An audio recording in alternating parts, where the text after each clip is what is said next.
साहब, ज़ाहिरी बात है जब एक ब्रॉडर कंसेंसस डेवलप हो जाएगा और काफ़ी हद तक वो आगे भी बढ़ चुका है, तमाम तर मामला आपने देखा होगा कि मौलाना साहब ने भी तस्दीक की है कि बिलावल साहब ने अपना मसवदा उनके साथ शेयर किया और हमने तो ऑलरेडी पहले कर दिया था।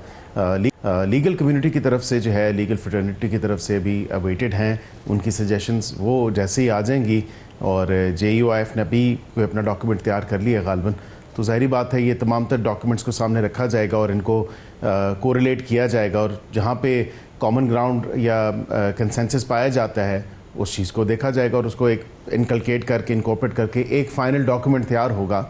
हतमी तौर पे तो ये नहीं कहा जा सकता कि किस दिन या किस तारीख को ये टेबल होंगी। ज़ाहिरी बात है पहले हमें एक जो कंसेंसस हमने डेवलप किया है और जो कर रहे हैं उस पे हो जाए काम। यानी बैरिस्टर साहब आप ये कह रहे हैं अभी कोई एक कंसेंसस डॉक्यूमेंट नहीं बना है जिस पर सबका इत्तफाक हो।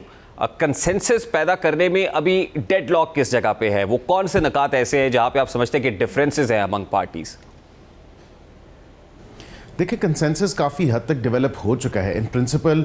फॉर एग्जांपल कॉन्स्टिट्यूशनल कोड्स के ऊपर सबका कंसेंसस है। तमाम तर वही चीज़ें हैं जो चार्टर ऑफ डेमोक्रेसी से आई और उसके बाद फिर ऑल पार्टी कॉन्फ्रेंस हुई, तमाम तर पार्टीज़ के सिग्नेचर्स और पार्टी हेड्स के सिग्नेचर्स मौजूद हैं, तो उसमें तो कोई ऐसी बात नहीं है। इन प्रिंसिपल तो सारे एग्री करते हैं। उसकी निटी-ग्रिटीज़ जो हैं, खा वो कहें कि 68 की रिटायरमेंट एज तक के रिटायर्ड जज को लगाना है या 66 को लगाना है या हाजिर सर्विस को लगाना है, ये कुछ चीज़ें हैं। ये अब इन पे बहस मुबाहिसा चल रहा है बैक एंड फोर्थ, और इस पे भी काफ़ी जो है हमने डिस्कशंस की हैं और काफ़ी एग्रीमेंट हो चुका है। अब सिर्फ उसका एक फ़ाइनल जो है वो हतमी शक्ल उसकी आनी है। जब सबके मसवदे सामने रखे जाएंगे तो इन एसेंस और एसेंशली तो बात तो वही है कि एग्रीमेंट है कॉन्स्टिट्यूशनल कोर्ट्स पे। दीगर अगर कोई उसमें कोई ऐसी बातें हैं तो उसको। अच्छा बैरिस्टर साहब, ये बात आपकी दुरुस्त है कि उसूली तौर पर तो सब इस सेम पेज पे हैं। मतलब सबसे मुराद ये है कि जमीयत उलमा इस्लाम फिर भी ये कह रही है कि कॉन्स्टिट्यूशनल कोर्ट बननी चाहिए, लेकिन गुज़श्ता रोज़ कामरान मुर्तज़ा साहब ने हमारे शो में ये कहा कि जिस तरीके से कॉन्स्टिट्यूशनल कोर्ट बनाई जा रही है उस प्रोसेस से, उस प्रोसीजर से इख्तलाफ है। इससे इख्तलाफ नहीं है कि आईडी अदालत बननी चाहिए, लेकिन जैसे बन रही है जो प्रोसीजर है वो प्रोसीजर दुरुस्त नहीं है। तो बताइए प्रोसीजर है क्या असल में जिस जगह पर JUIFA के कंसर्न है? देखिए, हमने एक ओवरऑल जो मुद्दत मुलाजमत थी सिविल सर्वेंट्स की, उसके ऊपर हम लोगों ने बात की थी। उसमें जजेस भी आते हैं, ज़ाहिरी बात है कि एक जजेस का भी एलिमेंट था, लेकिन उसके साथ जो एक इम्पॉर्टेंट चीज़ है वो ये है कि हम किसी को रूल इन या रूल आउट नहीं करना चाहते। अगर ये मौलाना साहब की एक तजवीज़ थी इसको SCO के, हम उसको SCO के बाद एक्सपेक्टेड है कि वो चला जाएगा, कोई ऐसी बात नहीं है। उससे पहले हो जाए, उसके बाद हो जाए, 25 से पहले हो जाए, 25 से बाद हो जाए, ये कोई ऐसी कबाहत नहीं है इस पर। एक कॉन्स्टिट्यूशनल कोड पे तो इन एसेंस जो है एग्रीमेंट है तमाम पार्टीज़ का। सिर्फ जहाँ पे थोड़ा सा बहुत डेडलॉक था वो ये एज के हवाले से था कि क्या रिटायर्ड जजेस लग सकते हैं या नहीं, क्या सुप्रीम कोर्ट से सिटिंग जजेस लग सकते हैं या नहीं लग सकते। तो उसका कोई मैकेनिज़्म हमने ऑलरेडी जो एक नेसेंट स्टेज पे मैकेनिज़्म डेवलप करके बताया था, उसमें ज़ाहिरी बात है कि एक बेहतरी भी आ रही है और सजेशंस भी आ रहे हैं चारों तरफ से। तो जब सजेशन आएंगे तो वो एक मज़ीद बेहतर और एक मज़ीद रिफाइंड पिक्चर एक आ जाएगी। और लेकिन अब ये फ्लेक्सिबिलिटी भी आपने क्रिएट कर ली है कि भले 25 के बाद हो जाए। पहले तो यही उजलत थी ना कि 25 अक्टूबर से पहले करना है जो करना है, और जाहिर है 25 अक्टूबर इसलिए इंपॉर्टेंट है कि जस्टिस काजी फाइज़ा की रिटायरमेंट होने जा रही है। तो ये फ्लेक्सिबिलिटी भी अब पैदा हो गई है कि बेशक जस्टिस काजी फाइज़ा जाते हैं तो जाए, नहीं उनकी रिटायरमेंट होती है तो हो जाए। क्या वो कट टू साइज हुई है हुकूमत की डिमांड्स? देखें, अब ये बड़ा एक अभाम पाया जाता है तमाम तर पूरे प्रोसीजर में।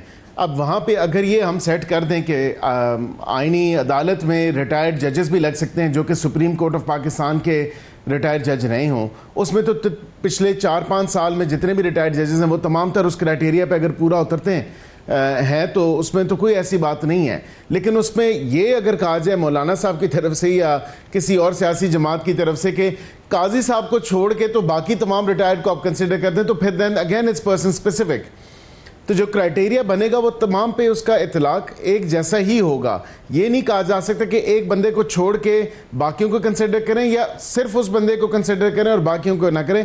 ये नहीं हो सकता। जो क्राइटेरिया बनेगा उस पर जो उस क्राइटेरिया पे पूरा उतरता है तो जाहिर बात है लेकिन भाई साहब, as far as justice Qazi Faez Isa is concerned, तो ये तासुर भी है ना हुकूमत को लेके कि वो पर्सन स्पेसिफिक अमेंडमेंट करना चाहती है। तो आप क्या कह रहे हैं, मतलब आप ये कह रहे हैं कि जस्टिस काजी फैज ईसा का प्रॉब्लम अब नहीं है at this point in time, और 25 अक्टूबर के बाद भी हो जाए तो कोई प्रॉब्लम नहीं, लेकिन आपको नहीं लगता कि बार्स जो एहतजाज कर रही हैं, लीगल फ्रेटर्निटी बहुत ज़्यादा डिवाइडेड है, पाकिस्तान तहरीक इंसाफ एक बड़ी पार्टी है, इस मामले के ऊपर एहतजाज कर रही है, तो एक बंदा जिसके लिए कोई पर्सन स्पेसिफिक का तासुर हुकूमत को से मुतालिक कायम किया जा रहा है, तो हुकूमत के लिए भी वो बंदा लायबिलिटी बनता चला जा रहा है। नहीं, कतई नहीं। मैं तो ये नहीं कहता कि वो कोई लाइबिलिटी है। वो कानून और आइन के मुताबिक चल रहे हैं, और जो आइन के साथ खड़े हैं वो जाहिर बात है वो आइन के साथ खड़े हैं। उनमें ऐसी तो कोई ऐसी बात नहीं। हमने नहीं भुगता बंदयाल साहब को, हमने नहीं भुगता साकिब निसार साहब को, हमने नहीं भुगता जस्टिस इजाजुल एहसन साहब को, हमने नहीं भुगता बाकी दीगर जितने भी कैरेक्टर्स रहे, खोसा साहब हो गए, जितने बाकी हो गए। ये तो कम अज़ कम एक ही हद तक इनके इल्ज़ामात हैं और बराए इल्ज़ामात हैं। अपनी दौरा हुकूमत में तो उनके खिलाफ रेफरेंस भी लेके गए, क्या निकला उस रेफरेंस से?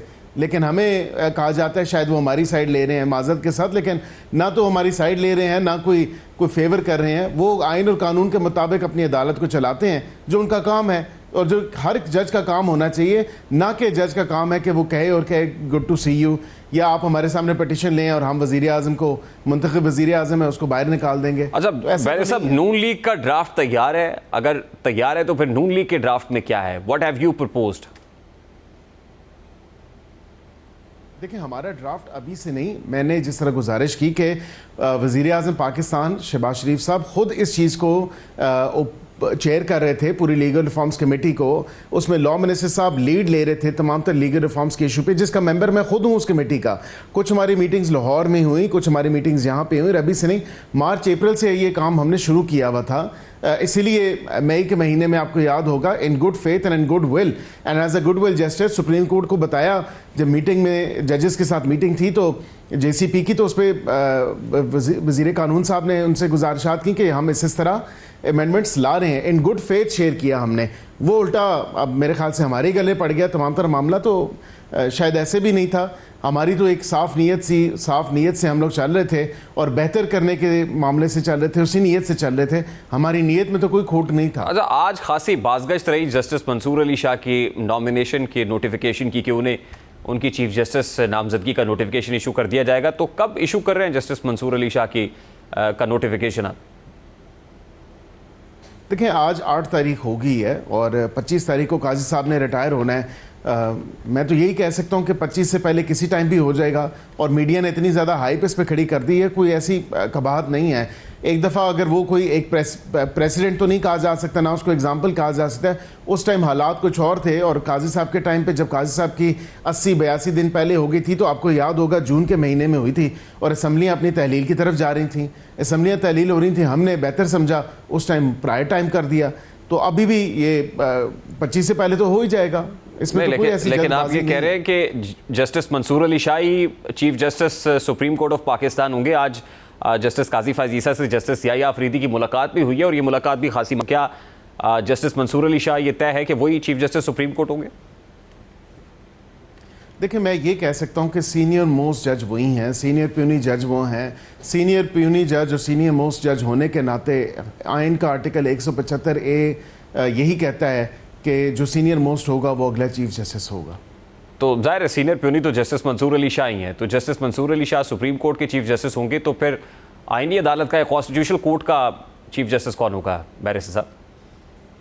देखिए, अगर कॉन्स्टिट्यूशनल कोर्ट बनता है तो फिर उसका चीफ जस्टिस जो है वो जो भी क्राइटेरिया सेट होगा वो उसमें तमाम जितने खा वो बहाज़ सर्विस हों, खा वो रिटायर्ड जजेस हों, खा वो सुप्रीम कोर्ट से हों, खा वो हाई कोर्ट से हों, तो वो क्राइटेरिया पे डिपेंड करता है। उस क्राइटेरिया के ऊपर के क्राइटेरिया पे किधर जो है हम लोग एग्रीमेंट आता है, JUIF का भी, पीपल्स पार्टी का भी, हमारा भी। तो ये तमाम तर चीज़ें हैं। ये वैसे तो मसवदा आपने देखा होगा, उसमें था कि फ़र्स्ट टाइम जो अपॉइंटमेंट होनी है इस कॉन्स्टिट्यूशनल कोर्ट को सेटअप करने के लिए, वो प्राइम मिनिस्टर और प्रेसिडेंट जो हैं वो लगाएंगे, और वो रिटायर्ड जजेस होंगे, सुप्रीम कोर्ट से हो सकते हैं या सिटिंग जजेस हो सकते हैं। तो कोई ऐसी वो बात नहीं है। एक वो चीफ़ को लगाने का मेकनिज़म जो पहला मसवदा था उसमें तो आपके सामने था, और फिर उन चीफ साहब की मुशावरत के साथ बाकी जजेस लगने हैं। तो अब ये क्राइटेरिया फाइनल तो मैं नहीं आपको बता सकता या कह सकता कि उस पर फाइनल क्या एग्रीमेंट हुआ है तमाम पार्टीज़ का कि उस वो क्राइटेरिया क्या होगा, लेकिन वो जब ले होगी अमेंडमेंट। लेकिन कॉन्स्टिट्यूशनल कोर्ट का जो पहला चीफ जस्टिस है वो हाजिर सर्विस जज ही होगा बैरिस्टर साहब?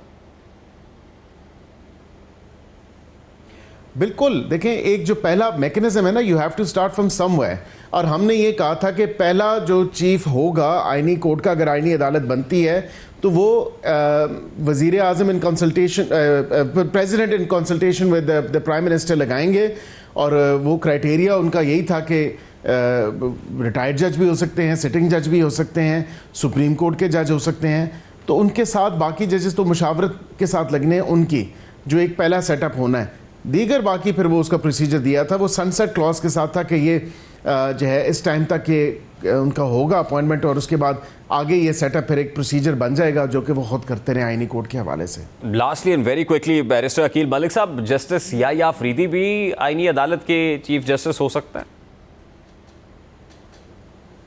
देखिए अगर वो क्राइटेरिया पे पूरे उतरते हैं तो ज़ाहिरी बातें हो सकते हैं, उसमें तो कोई ऐसी बात नहीं है, लेकिन ये क्राइटेरिया के ऊपर डिपेंड करता है ना कि वो क्या सिटिंग जजेस की भी बात होती है या खाली रिटायर्ड जजेस की बात है, क्योंकि कई हमारे ऐसे रिटायर्ड जजेस हैं जो कि बड़े अच्छा कॉन्स्टिट्यूशनल काम किया, कॉन्स्टिट्यूशनल लॉ के ऊपर बड़ी उनकी जजमेंट्स हैं, तो ये तो देखना है कि किसने कॉन्स्टिट्यूशन के ऊपर काम किया या एक कॉन्स्टिट्यूशन की इंटरप्रिटेशन के ऊपर जिन्होंने जजमेंट्स दी हैं, क्या वो 3 साल में जो रिटायर हुए हैं या 5 साल में रिटायर हुए हैं, क्या वो भी अंडर कंसिडरेशन हो सकते हैं या नहीं हो सकते, तो ये भी देखना है। अब ये तमाम तर चीज़ें निटी ग्रिटीज ही फिजल आउट हो रही हैं, ये आने वाले चंद दिनों में इंशाल्लाह आपके सामने होंगी। बहुत बहुत शुक्रिया बैरिस्टर अकील मलिक, पाकिस्तान मुस्लिम लीग हमारे साथ मौजूद।